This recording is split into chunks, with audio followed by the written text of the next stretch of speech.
What is shaking? Welcome to the post-game show.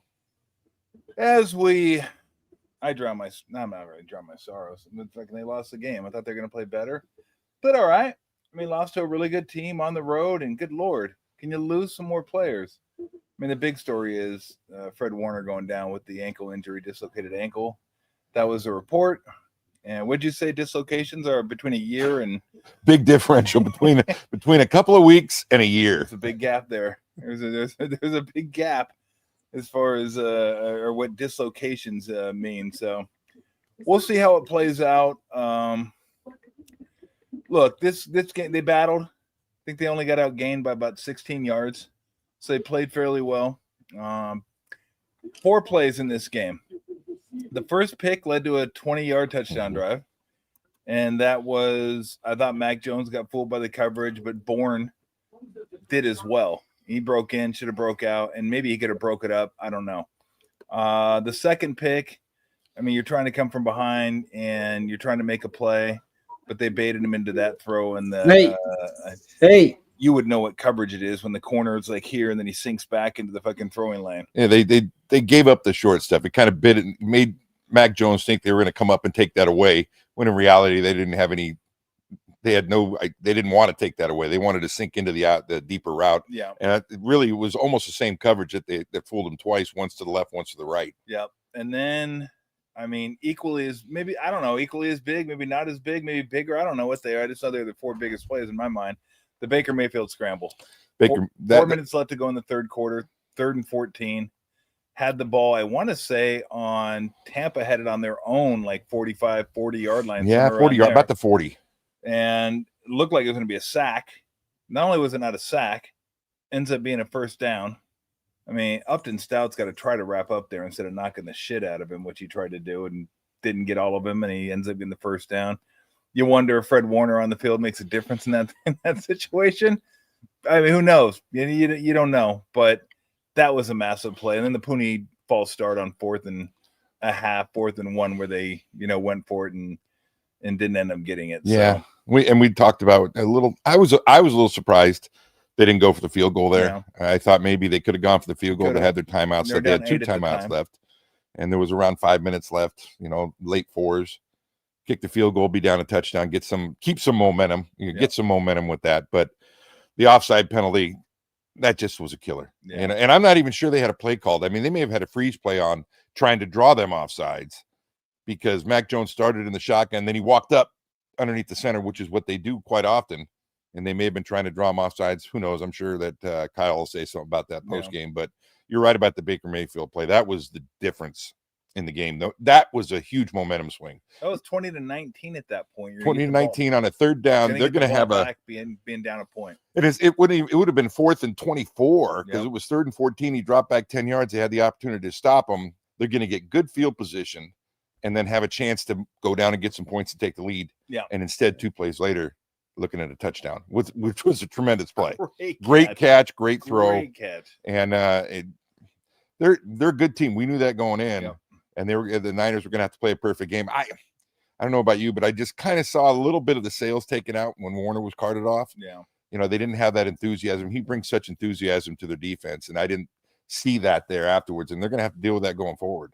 Oh, and should we mention, too, that and not a big play in the grand scheme of things, but just when you start thinking, what shit? Can anybody else get hurt? You got a fat-footed offensive lineman stepping on Pinheiro. I'm like, fucking really? Really? That too? You have some fat foot like step on your kicker's foot. Like, okay, enough's enough. I mean, we're adding up how much salary they have on the bench right now.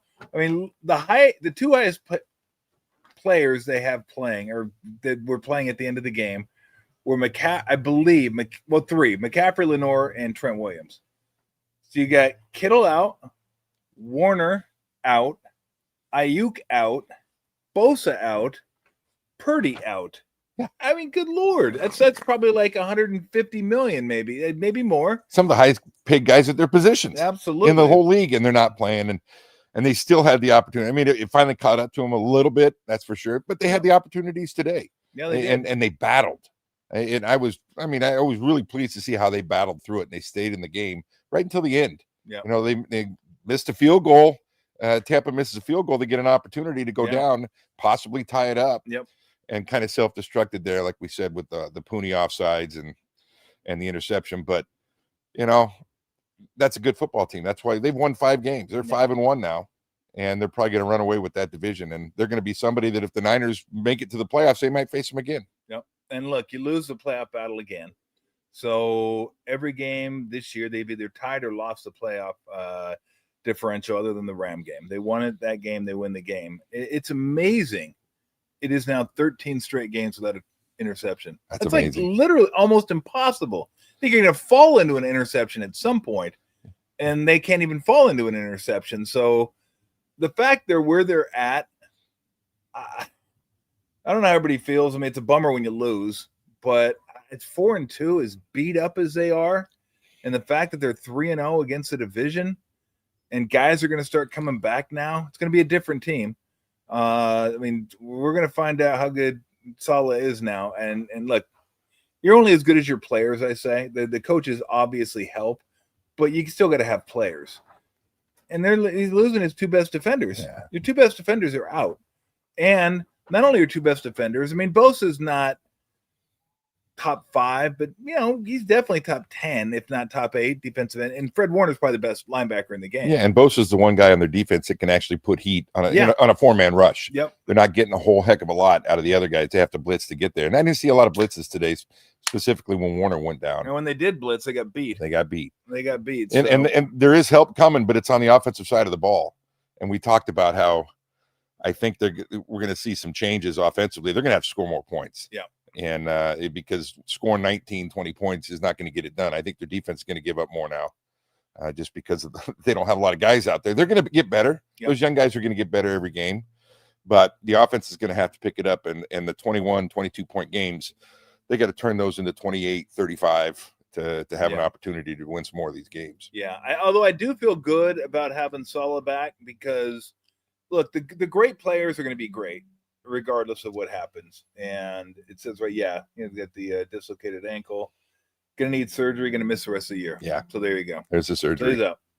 So that's one thing good coaches can do. They can coach guys up to be better than they actually are and put them in the right positions. I mean, Bosa, everybody can use good coaching, but it's less impactful with a guy like Warner and Bosa because they're going to do what they're going to do because they're great. Yeah. And they can do that. So it's nice having him there because they played hard today. It wasn't like Tampa Bay ran them over. I want to say the Niners had somewhere around 336, 7 last time I looked yards, and Tampa was like 353, 354, right around there. So, I mean, one of the touchdowns they gave up was a 20-yard drive. Yeah. So I thought the defense played fine, but the offense is going to have to drive the ship now. It's just going to, and you're right. It's going to have to be like 28 points a game. Yeah. To win games. And they caught a little break today defensively too because Evans is out, Godwin's out, and Ibuka gets out either at halftime or right at the beginning of the second half, and so Mayfield lost his weapons as well. So they caught a break there. If Tampa's at full strength, they're a different team. Yeah. You can't do some of the things coverage-wise they did today. And Bucky Irving's out. So they're a really good football team, and they have a lot of depth. A couple of the receivers today really came up huge and made plays that they haven't made all year. And I think Mayfield's got to be in the discussion for the MVP. Yeah. And, for what he brings to that team and the little things. He may not put up the Josh Allen type numbers or Lamar Jackson type numbers, but he just wins. He finds a way to win. And he did it today. He certainly did. Who was the guy? Shepard made a lot of nice catches for him. I'm trying to think of the rookie Johnson. Oregon, Trez Johnson. Yeah. He's out of Oregon, right? Yeah. Yeah. Hey, that catch. I mean, that was like fingered. I mean, literally the pinkies, almost pinkies. The pinkies just kind of held it in there like tongs. Like, I got this, and okay, we're good. And that came after the 3rd and 14 scramble. Yep. So you look at that 3rd and 14 scramble, 2 plays that are touchdown, and then you turn it over at the 20. I mean, those are 2 plays that, I'm not going to say woulda, coulda, shoulda, but those are massive, massive plays in this game. And you lose Warner, you go down there to a team that's been playing really good football. and you think there's a chance this could get away from them, but it didn't. I thought Mac Jones made some really good throws, DeMarcus Robinson dropped one of them, but then he came back and made that catch. Bourne dropped one, then he came back and made the catch. So, I mean, look, they're going to have a chance to win if the defense can just kind of keep them at bay. And like I said, they're not going to shut teams out and keep them below 20. But, once Purdy comes back and hopefully IU gets back maybe by early November, maybe Kittle next week. But if you get Kittle back, you get Purdy back. Pearsall? Yep, you get What are you doing over there? I don't know. Something's going on with this. Maybe it's this thing. We brought these out for the I'm first not an time. AV guy. We brought these out for the first time. We're like, let's get these a shot, and we'll see. We'll continue to go until because we got the Chiefs and the Lions at 5:15, and we also have the Mariners and the Blue Jays. Nice night of sports. Got a little ALCS, a little Sunday night football, so we're good to go. But look, Tampa's a good team, and I agree with you. And they're going to run away with it. I don't know if they'll run away with it. Carolina's playing a little bit better. We'll see what Atlanta has, but they're going to win it. Yeah.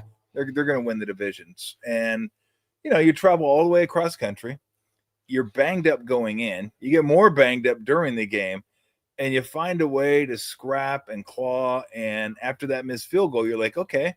Got a chance. We got a chance. And I thought the way Tampa games had been going and Niner games had been going, I thought he was going to go down there and they're going to get a touchdown. Yeah. At least have a chance at a 2-point conversion. It didn't come to fruition, but again, it wasn't a game where you look at and go, "Oh my God, these guys can't compete when these." Now they can compete even when they're not healthy. Yeah. It's just when they get healthy. I think we both agree offense is going to have to drive the boat. They are, and I think today really showed they missed Brock Purdy. Not that Mac Jones threw the ball terrific. A couple of those little scrambles. A lot of the little things, when there's pressure and that pocket's breaking down, Mac Jones, he's certainly not going to scramble for many yards. He doesn't move great in the pocket. Yep. Purdy gets out of the pocket. He's got quick feet. He makes something out of nothing. I think Mac Jones could sit in there and throw the ball great. Yeah. He's a pure pocket passer, but you don't see the misdirection boots and nakeds with Mac Jones, and that's a big part of their offense. And you don't see the quarterback 5, 6, 7 yard run out of that. And Purdy brings that to them. And getting him back that'll certainly help because they put a lot of pressure on, but there was a couple times he held the ball too long. Yeah. Instead of maybe getting out of the pocket or throwing the ball away, he held it a little bit too long, got sacked in some key situations. And they were playing behind the chains. Yeah. They had 2nd and 14, 2nd and 15 multiple times. And if you're doing that, you're in trouble. And if you're turning the ball over, they had 2 fumbles that they were lucky to recover. Mac Jones fumbled one, and they obviously called his knee down.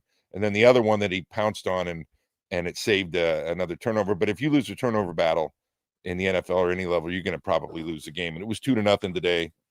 And it probably is held true every game, is whoever's won that turnover battle's won the game. Yep. And I talked about the injuries. I didn't even mention maybe their best receiver this year, Pearsall. Yeah. He was out too. Yeah. I mean, they just have a ton of. Look, it's not an excuse. It's the NFL. You deal with it. It is what it is. Tampa Bay is dealing with a bunch of injuries as well. So you go out there and play with what you have and hope for the best. But what I'm saying is you look at the injuries and you look at the schedule so far and you look at the record. It's not going to make them feel any better flying home from Tampa. I guarantee you that. But 4-2 right now, you're tied. You're top the division, and theoretically, you have you're up on both Seattle and the Rams because you have the tiebreaker. You're going to play them both again, but you get them at home. Hopefully, when they get those teams again, they'll be healthier at that point. But man, it's just such a kick in the nuts to lose your best defensive end and best linebacker. And not only your best linebacker, maybe the best linebacker in the NFL. It's just, and the leader of your defense, just the inspiration for your defense. Someone's going to have to find something inside, pick it up. We'll see. Bethune came in and played today. I'm not sure when Martin's going to be, if he was a healthy scratch or not healthy. Maybe we're going to find out a lot about the draft class. We've already found out enough about the draft class, and it looks pretty good. We're going to find out even more about the draft class. Siegel's played well at safety, but it's like all hands on deck right now. And it's pretty evident though they're getting coached up very well. Yeah, because they've won the games that they shouldn't have. They've won the games they should have, and then they've lost 2 games that they deserve to lose, really. And I'm not so sure that if both teams were in full strength, Tampa Bay wouldn't have beat them anyway. Could have. They're both good teams on the road. Tough game. Yeah, it's a tough game. You look at this before the season and go, that's going to be one of the toughest games they play this year. And we looked at their schedule down the road. I don't see any other. I mean, the 2 toughest road games they had, I believe, were Tampa and Seattle, and they played them both already. And and the Rams probably would have been third, even though that's a home game, but it's another good team on the road, and they've already won that game. And at Houston looked tougher than it probably is. I don't think much of Houston. No. So that doesn't look. I mean, if you look at their schedule right now, because it's going to really, it really eases up toward the end of the season. I mean, if they put themselves in a really good position, got Atlanta next week, and after that, it's at Texans, at Giants, Rams at home, so you should be healthy. Hopefully, the guys that come back are going to be back and stay back. At Cardinals, at Panthers, or home against Cardinals, at Panthers, home against the Browns, home against the Titans, at Colts, which is going to be tougher. That'll be a tough game. And then home against the Bears, home against Seattle. So, look, I mean, they've done what they've needed to do. They put themselves in really, really good position after 6 games of this season. And how much will the injuries play a part in this season? We're going to find out. We know how good these guys are. How will it affect? And that's what coaches are for. And that's what you hope you have depth for. They can come in and not fill the role of Fred Warner, but you have multiple people that can just pitch in a little bit more. And then scheme-wise, maybe you can do things a little bit differently and you can figure out a way. And then that offense gets cooking. Because, look, if they're going to score 24 points a game the rest of the season, it's not going to be a great rest of the season because they're going to give up some points. There's no doubt about that. But I think where they're at right now, I feel pretty good. Yeah, I think you hit it on the head, though. The coaches can't play the game. I mean, they can get them prepared and get them ready to go. But the loss of Warner, I mean, obviously his skill set, what he brings is amazing, and you can't replace that. But how about that screenplay that he blew up today? Unbelievable. He ran right through the guard and then blew the. But then his enthusiasm after the play and just how excited he gets and how excited he gets for other guys when they make a play. You can't manufacture that, and that's going to be a tough one to overcome. They're going to have some of these guys. I don't know if it's Lenore or if Mustafa gets back involved a little bit more. Guys getting a little bit more enthusiastic and. Because right now they're so young and there's no leadership out there defensively without Warner and without Bosa. So they're going to have to, dig down deep and somebody because, Saleh can do wonderful things and he gets excited on the sideline. That's infectious. But to have a guy out there on the field doing that and without Warner, they got to find somebody that can step up and kind of replace that. Yeah, I don't even know who that is. I don't either. I don't know who that is. I don't either. You're right. Obviously Lenore that's might be like the highest profile, longest tenured guy that could do something like that. Usually you don't get that from your corners. Usually it's one of your front 7 type guys. But maybe Winter. Winter's shown some great plays. He's shown some bonehead plays, but he plays hard. He gets excited. So maybe he's a guy that can maybe step up and fill that role. Not necessarily can't replace the skill set, but he can replace that part. Yeah, that was rough seeing Warner go out with a boot on. Yeah. I was like, oh, not Das Boot. And people forget he played 14 games with a broken foot last year. So he's a tough guy. That's a great – I mean, look, we've talked about how great he is, but he posts every game. Every game. Every game. So it's a devastating injury when he can't play. So obviously this is a devastating injury. And thank you, CBS, for showing us the replays of that. That was really nice. We don't need to see that. Didn't need to see the replay. No. That was I'm sure it'll be all over YouTube tonight anyway. Everybody will be watching it because people like to see that kind of stuff. Not me, but I don't know why they like to see that stuff. It's like I hate seeing that stuff. Like please keep that stuff away from me. I don't want to see somebody's ankle pointing in the wrong direction, foot pointing in the wrong direction. I don't want any of that. So anyway, Niners lose today. What was the final 30 to 19? 30 to 19 is what it was. Yeah. I knew it was 27-19. So,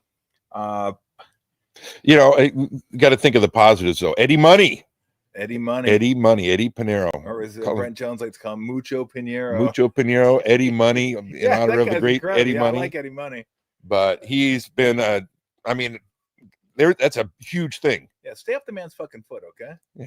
Whoever you were. I don't even know who you were. Stay his fucking your fat foot stepping on his foot. Don't. Just don't. All right? He's like a major weapon now. and I mean, he hasn't missed, knock on wood, he hasn't missed a kick. Yeah. He and we're not talking, chip shots. He's hitting 56, 57 yarders I know. that are going through easily. And boy, that's really shored up a lot of their problems from earlier in the year. The special teams wasn't an issue today. No, it was not. That's one of the first times we can say that. They didn't lose because of that. That's for sure. Yep. All right, we'll take some comments and we'll roll through the games. I didn't get a chance to see a lot of this one. Thoughts on Broncos Jets? I got up and watched it. I wish I shouldn't have. I should have kept sleeping. It was one of the most boring games I've ever seen. It kind of shows, as we said, it was played in a soccer stadium and it was as low scoring as a soccer game. Cardinals battled the Colts. The Colts win 31-27. Would the Cardinals be better moving off of Kyler Murray? They certainly ran their offense better. I thought they were much more effective offensively with him in there. I thought he made his read. He threw the ball really well. Did, yeah. And he threw it on time. He didn't take sacks. I mean, not too many, but they moved the ball. Their offense wasn't the issue today. No, their defense gave up too many points, but offensively, he brought some things to the table that they haven't had the last couple of weeks. Only paying $40 million for Kyler. I don't think we need to spend a lot of time on Pittsburgh and the Browns. Okay, let me ask you this: Pittsburgh beats the Browns 23-9, moved to 4-1. Ravens lose to the Rams, moves them to 1-4. Who are you taking to win that division? When does Lamar come back? That's the big question. I think this week's the bye week for them. So he'll come back. I think that was the plan anyway. He was going to come back after the bye week. So he'll come back. But their defense has not been good. That's the problem. It's a big problem. That's a massive problem. Their defense stinks. Although it wasn't bad today. They only give up 17 points. But listen to this schedule. So they got the bye week coming up this week. The Ravens go Bears, at Dolphins, at Vikings, at Browns, home against the Jets, home against the Bengals, home against the Steelers, at the Bengals, home against the Patriots, at the Packers, and then at the Steelers. I mean, out of those first few, the Vikings are the only one that can that can hang with them a little bit. The Packers are good. Who knows what team's going to show up? Steelers are the Steelers. They find ways to win. I don't think they're really great, but they find ways to win. Aaron Rodgers has been playing really well, and defensively they've stepped it up over the last few weeks. Browns stink. Cleveland, you look at Cincinnati. Bengals stink. Bengals, they battled today. They battled, and I mean, they found something with Flacco. They moved the ball a little bit better, but I mean, they don't scare me. They're scary. They got the Jets, who are terrible. Miami is, I don't know what's going on with them. They're lost. Mess. They're just a mess. I saw something on social media today that Tua was saying that they're having players-only meetings where players are late or not showing up. That's a great sign. Players-only meetings. Nah, I got lunch. Nah, just tell me what happened. Give me the clip notes. Fucking brutal. When's Mike McDaniel's going to get the he might not be there through the season. He may not make it that much longer. You know who's hurting for that? Really going to make the capri pants sellers upset with that because they get good exposure on the sideline. They do get he can meet James Franklin for a round of golf and go out there. So yeah, Rams win 17-3. Seahawks nice win 20-12 against the Jaguars. Seahawks are good. They're good. That was a huge win for the Niners on the road. Seahawks are good. They find ways to win. And they should have won probably last week against Tampa. And Tampa was at full strength. They had Evans. They had Godwin. They didn't have Evans. They didn't have Evans. Okay.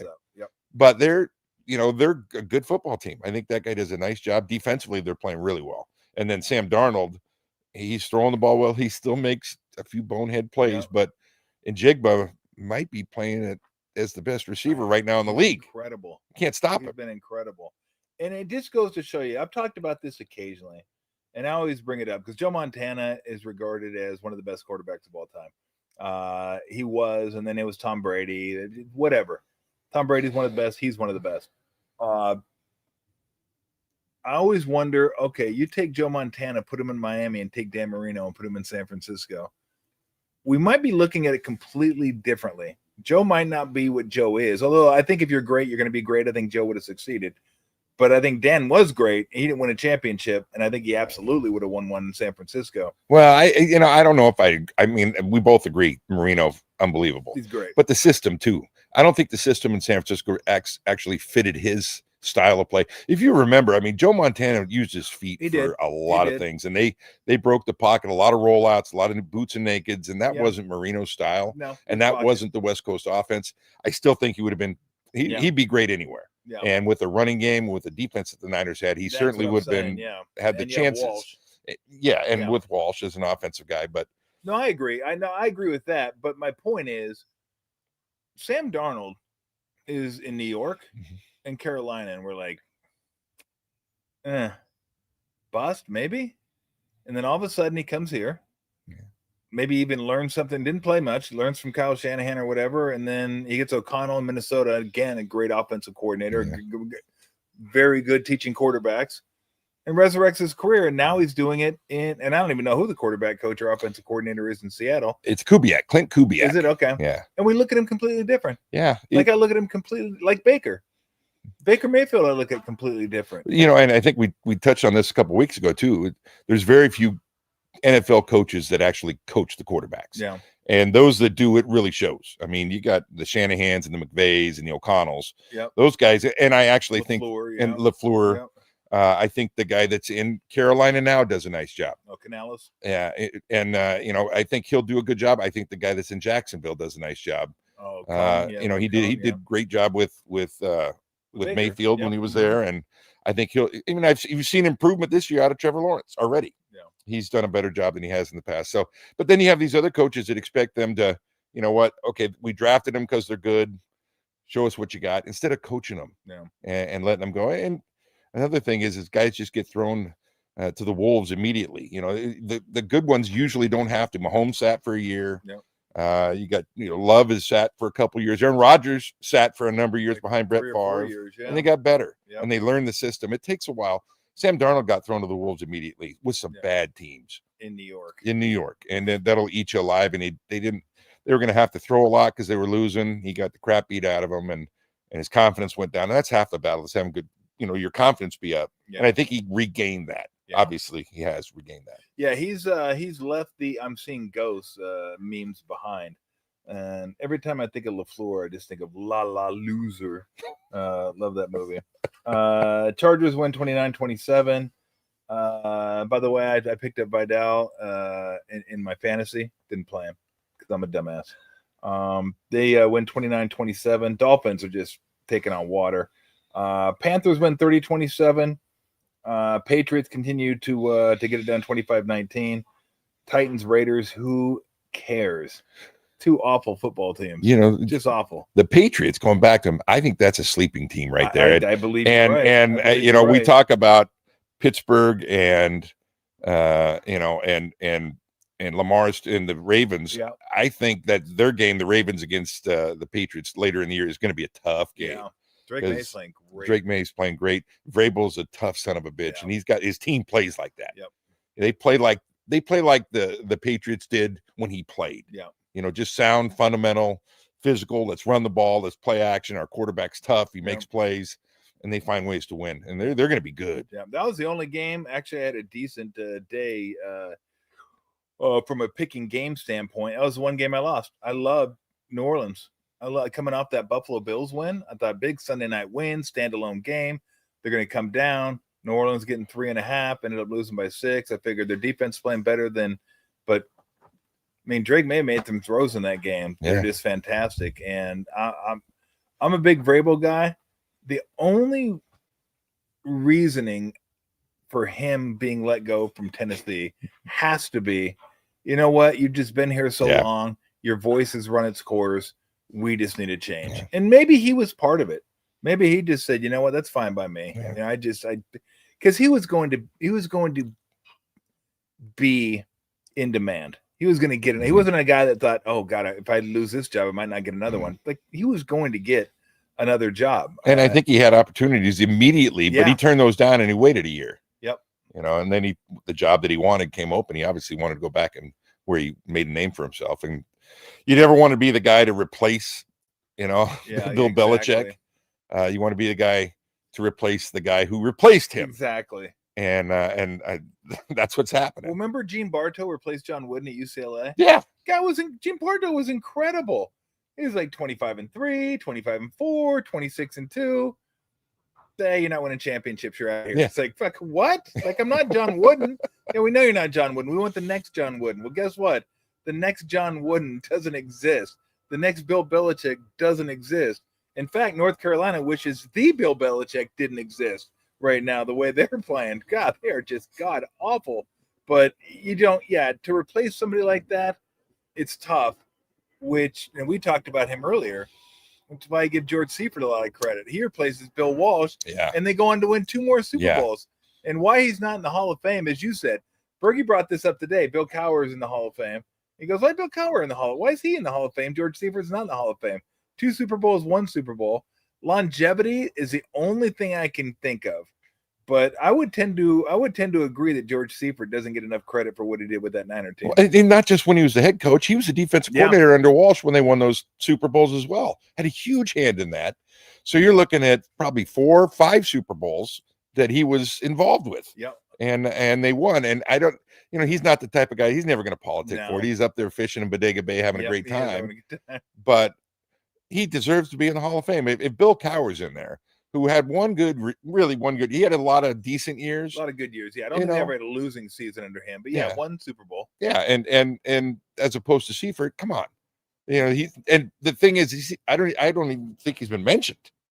I mean, I really don't hear his name thrown out there at all when they talk about coaching. Yeah. So that's a shame because I think he deserves a lot more attention than he got. Yeah, no, I agree. All right, if you got any comments you want to throw up on the screen, feel free. We got games coming on. We got ALCS. We got the Chiefs and the Lions tonight. We got some good stuff. Baltimore is 1-5. Yes. Baltimore is 1-4. They 1-5. They were 1-5.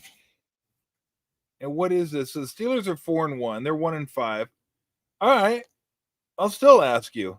Ravens are 1-5. Steelers are 4-1. Who wins that division? And if Lamar comes back, it's certainly going to make it better. But if they don't get some of their defensive guys back, they're not going to run the table.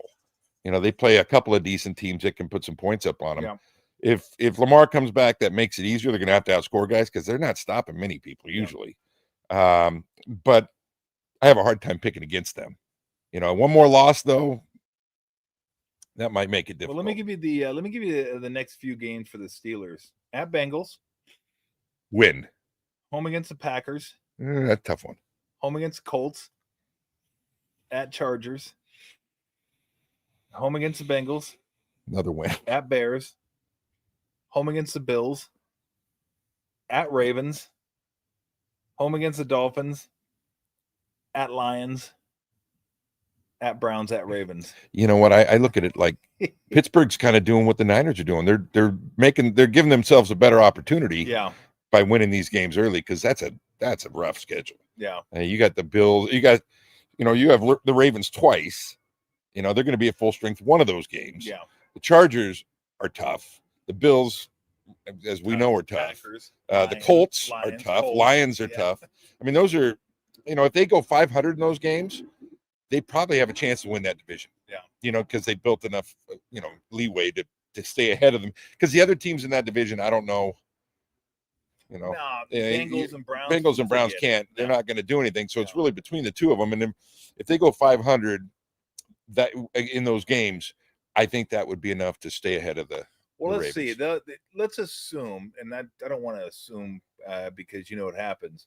But if they beat the Bengals, they'll be 5-1. So that's 11 games left. Let's even say they go 5-6. That's 10-7.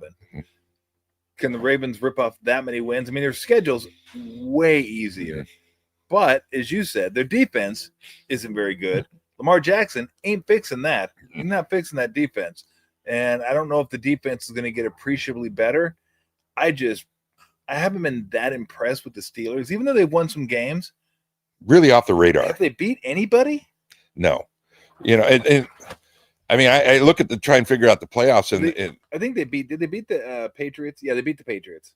That's a good win. That's a good win.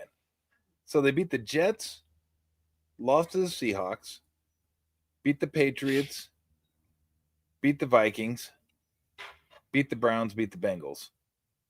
And I want to say they beat the Vikings by 3 at home, and that was a Carson Wentz game, but he did pass for 350. So I don't know. We'll see. I mean, look, it's hard to say because Mike Tomlin's a good coach. He's a great coach. Maybe if you don't think it, then I can't tell you why he's a good coach. I just know they're always over 500 and they give themselves a shot at the playoffs. Every year. He's like Vrabel. He's the guy. The team plays like he coaches. Yeah. He's rough. He's tough. He's never got.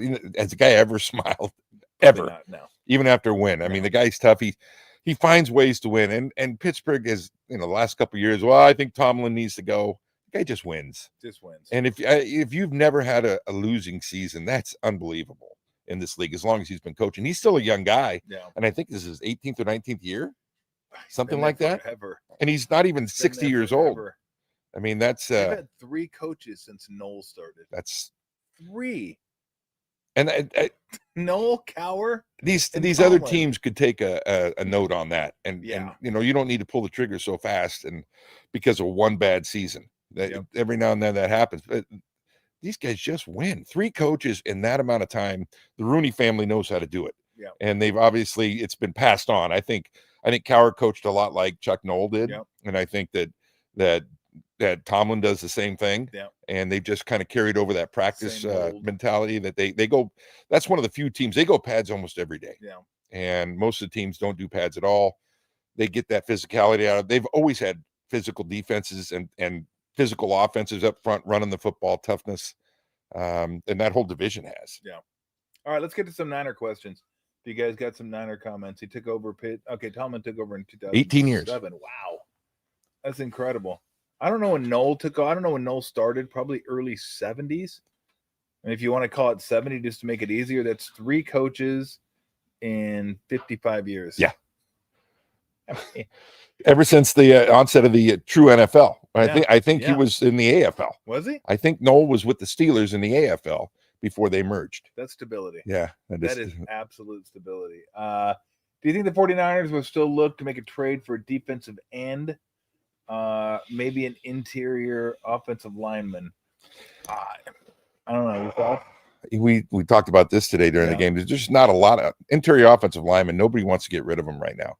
And you're crazy if you do. Because if they're good, you don't get rid of them. And because you see what they can do and what they can't do if they're not good. I just don't think that right now anybody be willing to part with a good player. It's still a little bit early in the season. A couple more weeks when teams are completely out of it, maybe. Yeah. But what are you going to give up for that? I don't know if there's anybody good enough to do that. They've got, I think, bigger holes to fill right now, defensively specifically. A rush end, now a linebacker maybe, maybe a guy that can come in and play to get some depth there and some leadership. Those are the things I think are more pressing than their offensive line. I actually think their offensive line did okay today. I mean, they had some breakdowns, but a couple of those sacks weren't on them. I mean, he's got to get rid of the football or move his feet like Purdy would. There were a couple, but I mean, when you're throwing the ball, how many attempts did he have? 40? I think he was. I know he had 49 last. Yeah, week. And I think he was in the 40s again. If you're dropping back that many times, you're going to get hit and you're going to give up some sacks. Yeah, especially against Todd Bowles does a nice job with his schemes, and he brings a lot of pressure. 39 attempts today, which is really more because that doesn't include the sacks. Yeah, so they called a lot more than 39 passes. Yeah, the last 4 games. That he played because he didn't play the Jacksonville game. So starting with New Orleans, 39, 41, 49, 39. That's not Niner football. Not they're winning. Not when they're really clicking. Usually they're not over 33, 34. Yeah. That'd be a lot for them. But once again, we talked about it too. The running game just not consistently there. Yeah, they're not knocking off those big runs and the holes aren't there. And it's that's not going to change. McCaffrey did get to 3.2 yards per carry today, though. That might be his biggest of the year. I bet it is. Yeah. I bet. Well, New Orleans, I think he might have had more than 3. I think he was close to 4 in the New Orleans game. Let's see. New Orleans, he was 13 for 55, so just over 4. But yeah, other than that, again, McCaffrey rushing totals this year: 69, 55, 52, 49, 57, 54. Like, he kills everybody in coming out of the backfield. But as far as running the ball, they just haven't been able to run the ball.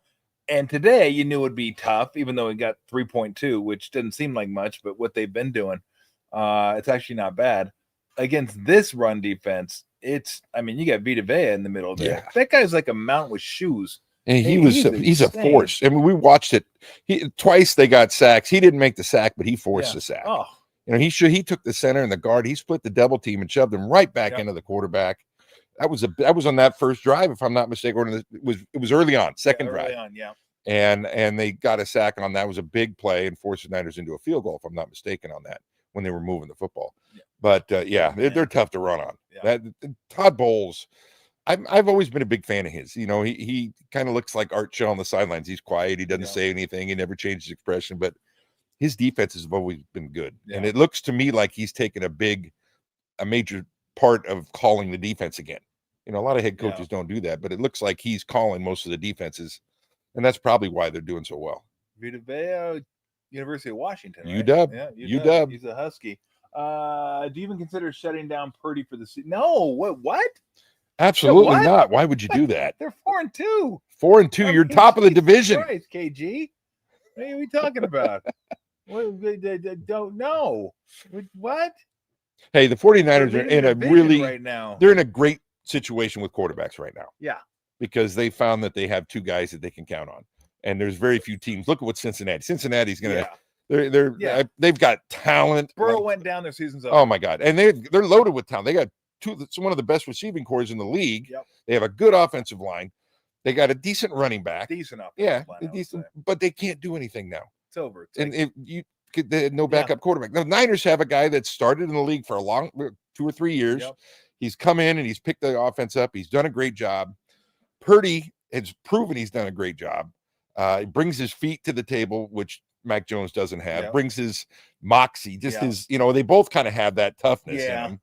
But I think the game plays a little quicker with Purdy in there because he does bring that other thing, that other gives you a few more options. Yeah. I think as far as Shanahan calling plays, gives him a few more options.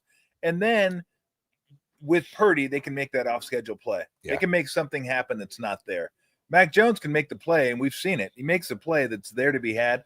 And again, he made some really nice throws today. But if it's off schedule, if it's something that's shut down that he's got to make something out of nothing, that's just not his game. That's not who he is. But and I think we really see it too, not just because of Purdy being out, but with Kittle being out and with Pearsall and Ayuk being out, their red zone struggles. They struggle to punch it into the end zone. Yeah. A lot of the plays that we've seen them run in the past, a lot of play action, a lot of boots and nakeds to the tight ends, to Kittle, Ayuk on the slant. We don't see a lot of those plays now. When they're in the red zone, they kind of bog down. They settle for the field goals. And early on, it was evident when Moody wasn't making the field goals. Pinheiro is now making them, but you don't want to settle for field goals. You got to punch it in the end zone, especially now with your defense, and you got to score more points. So I think you're going to see him probably go for a few more fourth downs than he has in the past, instead of settling for the field goal. Obviously, it's the flow of the game that'll dictate that, but I think he's going to be more aggressive now. All right, what do we got here? And just one more time, in case you didn't hear me, good Lord, KG, now they're not going to shut him down just for the season. Should we looking to get a free agent? Now it's Fred done for the season. Look, I'm sure they will. I'm sure they'll look. I didn't look to see the latest on Nick Martin, and I'm not sure where he's at. I have no idea. He just hasn't played. So I don't know if he's someone they feel like they can play him. Let me look at the roster real quick, and I'll get you an update on Martin. He was your third round draft pick. No, he's so okay. I didn't read it clearly. It's a coach's decision. So we'll find out next week what they think of him. We'll find out next week if they trust him, because they could certainly use his playmaking ability, because that was kind of the scouting report coming out of Oklahoma State. This guy's fast. He's physical, kind of like a Greenlaw type guy. So they obviously could use that. We'll find out what the coaches think about him next week. But yeah, I mean, I'm sure they'll look around. And to your point earlier on too, there's only a finite number of massive human beings that are athletic enough to play offensive line, defensive line. Those guys, if they're good, they generally don't get traded. I think I've gone through this with Warrior fans forever. Why can't they just trade for a center? Well, fucking come to my backyard. There's one in the bushes there. You can get one. There's just not a lot of human beings that are that size that are good. If they're good, guess what happens? Teams that have them keep them. They don't trade them away. They're like, hey, we got a good lineman. Let's trade him away. So, which goes back to another one of your points. first round picks, make them offensive and defensive linemen all the time, and you can never go wrong with that. But yeah, again, I thought the offensive line was okay today. Not great, but okay. I think some of those sacks that Mac Jones took were on him. That maybe they're not sacks if Brock Purdy is the quarterback. And I thought the defensive line was fine. Like they weren't great, but they were fine. They're good enough to win. Micah Williams gets his first sack today. That was good to see. But it's hard now because now everyone. I mean, you can start double teaming guys, without Bosa. That's why I've always said Bosa was one of those guys you just can't afford to lose because he forces a double team, and that gives other guys on that line avenues and angles to work that they wouldn't normally have. Well, now you just got to figure it out because he's not there, and he's not going to be there for you for the rest of the year. So that to me, like if they were to go out and get a defensive end, I know we always say Trey Hendrickson is the guy because he's just always the name that pops up. He's the best one out there. Had contract disputes going into the season. Finally settled that. He has a 1-year deal basically with the Bengals. So Bengals are probably going nowhere. I don't know. Could they use? Yeah, of course they could use the help of defensive end. Yeah, I mean, yeah. Yeah, their defense. When you think about it, I mean, you give up the short field touchdown after the interception. Yeah. That's 7 points. Really, I'm not putting that on the defense. The one at the end, when they got 3 points out of the field goal at the very end of the game. So there's 10 points right there. They had an opportunity to make a play, which is the one play that we point at is probably the turn point of the game was the Baker Mayfield when he scrambles. Yep. That's the one opportunity I thought, well, that they had to make a play to be a difference. And they didn't. And then they gave up the touchdown right immediately after. I don't know if it was because they were deflated a little bit like, damn, we had them. We let them off the hook and then boom, touchdown. There's 17 points right there that you're basically handing to them. Yeah. Yeah. It's I mean, in the first half, they really only gave up 7 because of that. Like I said, the 20-yard touchdown drive is not much. And so they played very well. And to be in that game and to have those opportunities, they got to find a way to create more turnovers or any turnovers, because if they're not going to create turnovers, they're not going to get as many possessions as they need to win the game. Yeah. Now I should say this too, because the devil's always in the details. And while I said that the Niners only, I should do this like after the game before I come on the air, add this stuff up because I fucking need a calculator to do it, but I'm not going to get one. So the Niners outgained the Buccaneers 363 to 352. So they actually outgained them, but they had more plays. The Buccaneers only had about 50 plays, so they did get over 6 yards per play, which isn't great as far as defense is concerned. And the Niners had 60 plays for 360, so they had about, I think, around 6 yards. So Tampa Bay had more yards per play than the Niners did today. So again, put it this way, defense wasn't great. It wasn't terrible. It's good enough to win, but the margin for error starts shrinking a little bit when you get those 2 picks and you let a play get away from you, like the Baker Mayfield play, and then you false start on a 4th and 1 where you have a chance to keep the drive going, or a better chance to keep the drive going than having a 4th and 6. It's tough, and then you're playing a really good football team too. Not like you're playing a schlep. You're playing a really good football team. Yeah, and with the turnover thing, I used to always think about it in these terms: is how many points do we average per possession per game? Yeah. If you get 10 possessions in a game, and you're scoring 35 points, that's what 3.5 or whatever it is per possession. If I give up 2 possessions because of turnovers, there's 7 points that I'm taking away from me. Yeah. And I'm giving the other team the opportunity to score what they average. Yeah. So there's a differential there, and that's what you're seeing with that. And today was 2-0. Last week the Niners won the turnover battle, and they won the game. It was probably that difference in the points. And when they lost to Jacksonville, to even have the opportunity with 4 turnovers to nothing was crazy because you just don't see that. But they got to create more turnovers. I think that's the number one thing defensively. They've got to go in. They got to start stripping the ball more, playing for it, taking some chances of undercutting routes and doing. And the only way you do that too is you got to blitz more. You got to get some pressure on. You got to get pressure on the quarterback and get him to throw it earlier and maybe get a batted ball. About when I'm doing Warrior games, NBA games in general, the biggest stat for me that I always look at is field goal attempts. Mm-hmm. Who has more field goal attempts? Because if you create more field goal attempts, that usually means you're winning the turnover battle, you're getting more offensive rebounds. And if you get 10 more shots, even if you shoot 30% on those 10 shots, That's still 6-7 points you're getting that they don't have a chance to get because they turn it over. So yeah, no, I agree with that absolutely. All right, continue. I know we had some more comments up there. We're just kind of rolling through them here. Who's better? Who's better, De La Salle or Monte Vista? Can I answer? You can answer that one if you want. Since nobody's beating them around here for a long time. De La Salle has done a great job. I don't think we need to answer that one. Oh, there's Davey. There's our buddy. What does he want to know? All these injuries are going to take a toll on the remaining starters. All these injuries are going to take a toll on the remaining starters. What do you care, Davey? You're watching the baseball game anyway. Is he fun? How much crown do you think he's had right now? Oh, I saw his Costco list, and he showed me his Costco delivery the other day, and that was front and center. I should show you a picture. Davey's one of my best friends, known him since high school. He goes on the football trip with us, and we actually went to Germany together this year. But he took a picture at a Crown. I don't know if it was a Crown Royal store or just it was a liquor store.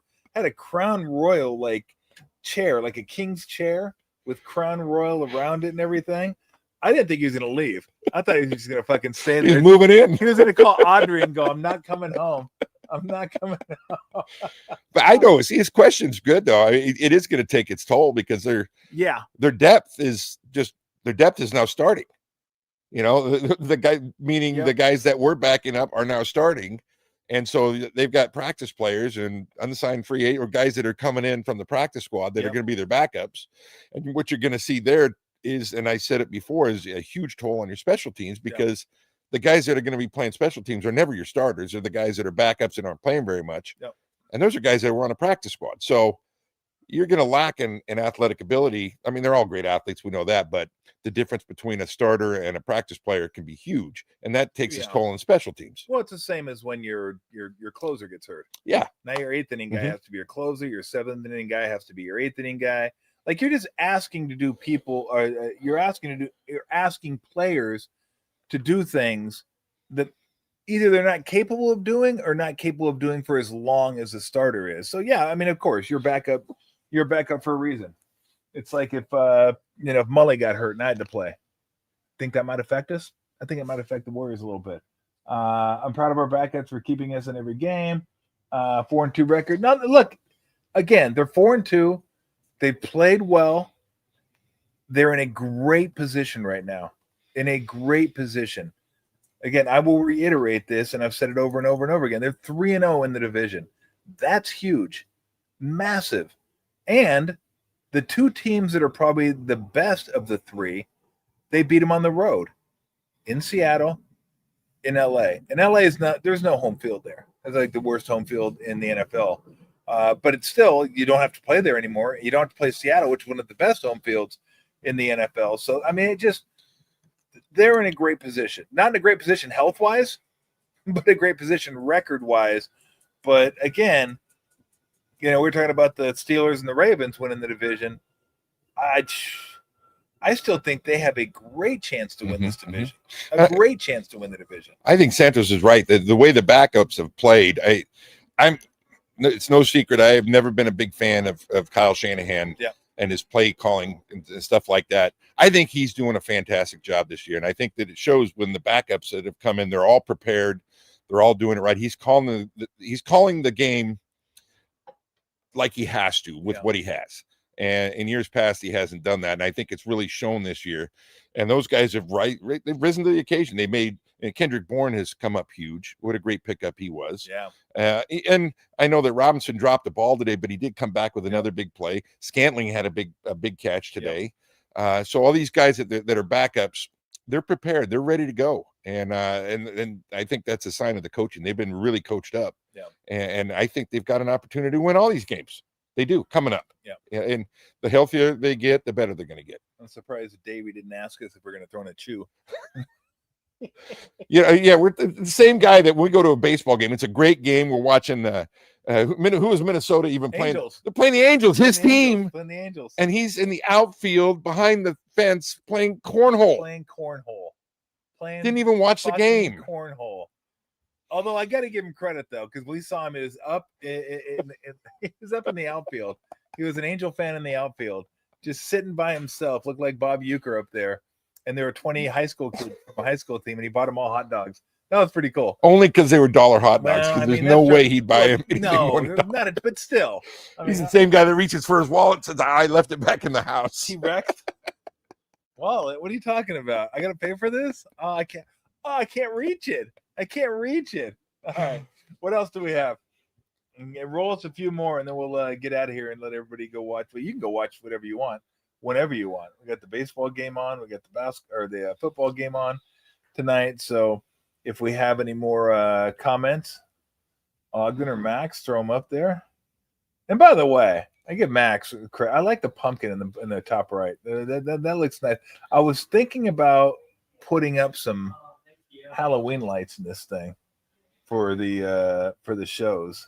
And by the way, the next 3 shows Bergie will not be a part of. He's going to be going down under, a little family vacation down to Australia and New Zealand. Although Bergie said if he watches the game, he'll send us a little video and we'll get his take on the game. I'm really disappointed I'm missing next week's because this is the last post football game Sunday that you will be in your 50s. Shit, you're right. Goddamn.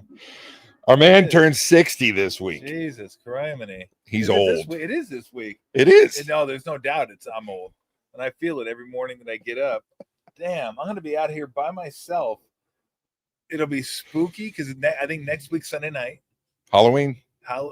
Halloween is Sunday night. No, it isn't. No, it's not. Halloween's a Friday. That's right. Halloween is a Friday. 17th. The following Friday. 17th this week. Is it? Yeah, we leave on the 17th. Okay, so we have, so it's like 2 Fridays. So we got a ways to go for Halloween. But I'll be out here. Maybe I'll get to Weston out here. I'll have Davey flying from Denver. He come do the show for me. I'll have Gavin come do it. I'll Gavin. No, I don't have my son do it. But it'll be nighttime. We'll have the fire going. Maybe we'll keep her up. I mean, Sir Snooze a lot. What are we doing over here? She's like out.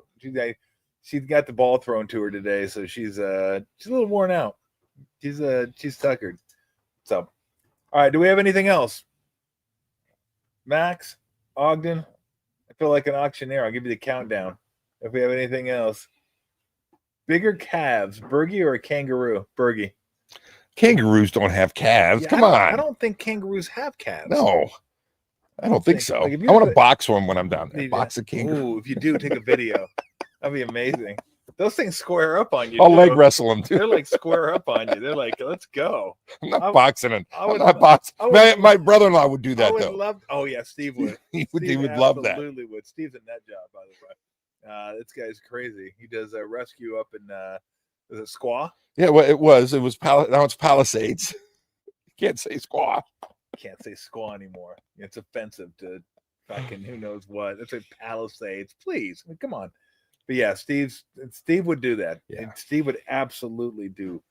He might even wrestle a croc when he's down there. He would. He'd certainly get it a good look up close and personal. Yeah, he's just that type of guy. He loves the adrenaline. But now that would be cool though if you squared up again. That'd be cool. Just get a picture. Pomoni. They're like, let's go. Although I've never seen a kangaroo like with a hook. It's pretty much straight jabs. Straight, so you just got to look for the straight left, straight right, straight left, straight right. When they stand up, they're like 8 feet tall. They're pretty big. And then if you get kicked. Oh, no, I'm not doing that. I could send your nuts up. Not doing that. And I'm not getting into the Great Barrier Reef if there's sharks within 10 miles, which I'm sure there is. So that means I'm not getting in. Yeah, you should get in. Maybe. It's a great barrier. We'll see. They'll give me a cage. Oh, that's right. The Huntsman spider. You got to check those out. No, I don't. My wife will not look at a spider. Really? Oh, no. If it can be a little tiny thing, it seems. If you even now that she knows that they're that big, she may not even want to go. I think Australia has the most poisonous animals, or like the deadliest animals. Like if you looked at like a top 20 list of deadliest animals, Australia has a lot of them. Not sure how many, but they got a ton of them. Spiders, snakes, all kinds of crap going on over there in the outback. So enjoy that. Yeah. Although you do get to stay in a treehouse. I do. That should be fun. Wow, that's pretty cool. But that's where those animals like to hang out. So I don't know. I'm sure it'll be well, thought out. before we go. You know what you should do? So you're going to be in the tree house. It'll be you and Patrice. So you have your own tree house, you and Patrice? That I don't know. Maybe it's communal. We'll have everybody there. Who knows? You should get a magazine and like sit next to Patrice and go, last summer I did so much fucking. I don't think I could say it with a straight face like they did. No, they didn't say it with a straight face. They didn't say some of the greatest outtakes ever. If you haven't seen them, look at the Step Brothers outtakes. Are fantastic. Oh, she won't get it though. So it'll be like, no, she likes that. Oh yeah, she likes that. You gotta do that. You gotta do that. The funnel web spider. Yeah, the funnel web spider. Yeah, there's a lot of. Yeah, Australia has a lot of deadly shit. Okay. You know what else they have? Good beer. Yeah. I like myself a good Foster's. Do you? Oh yeah. Foster's just okay. Come on, you know the big oil can just. Yeah, I mean it was good in college. Remember we used to count how all we had when we didn't big. We didn't count how many beers we had. We count how many ounces we drank. Yes, because we were drinking the 32 and 64 ounces. No, but I had 186 ounces today. But that's where we were. That's where we were as a beer drinking society. Foster's was thought of as a really good beer. That's true. Foster's just it's okay. But if you find any local beer, you have to let me know about it. Because I think Andrew Bogut told me one time that Foster's was like, He goes, we got some good beer down here, but Foster's isn't one of them. Foster's is like the Hams of Australia. Probably. But the oil cans are cool. Yeah. And I love the oil cans. Blue and gold. Yeah. Oh, yeah. Are you kidding me? Wonderful. Silver bullets. Put like 4 of those for right after practice. Keep them in the fridge. But that's back when, I mean, we thought Heineken. Killian's Irish Red was like the fucking like ooh Sam Adams. I can get any beer. I can get any bar with. I can get any party with this one. Rolling Rock. Rolling Rock. Oh, this is like top shelf right here. Lowenbrow. Foil wrap. The foil wrap. Lowenbrow. Did they still have Lowenbrow? You know what? I asked Babcock that the other day. He said yes. Do they? And I said, well, you got to show me one. I haven't seen one. I bet if you went into Bevmo, you'd find one. The Lion. The Lion. The Lion on there, yeah. All those on here. St. Pauli Girl used to be a big time beer. It did. And that was an import. Now they're nothing. Don't know. I mean, the only ones that are like still around that I see, Heineken, obviously. Yeah. Amstel Light. Yeah. Which people used to put salt in that. I don't know why. I don't know. They put salt in their Amstel. And all the beers from Mexico have always been around. Always. Those are good beers and too. Always. Yeah, but how good can a beer be if it needs lime? I don't put lime. I'm not a lime guy. Really? Yeah, I'm not a fruit guy. You don't put lime in your Coronas? No. Yeah, I do. But I don't drink a lot of. Well, Steve's the lime guy. He has to have a lime. No, he doesn't. No, Steve drinks Modelo's. He drinks them straight. Modelo to me is just okay. It's okay. It's not bad. I mean, I'm not gonna throw it away. I'll drink it. Not gonna be my first choice or my 10th choice. So, all right, should we get on out of here? You got it. Let's look.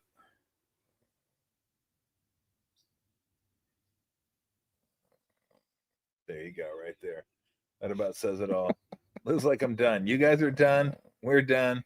We got baseball. We're gonna go snuggle on the couch.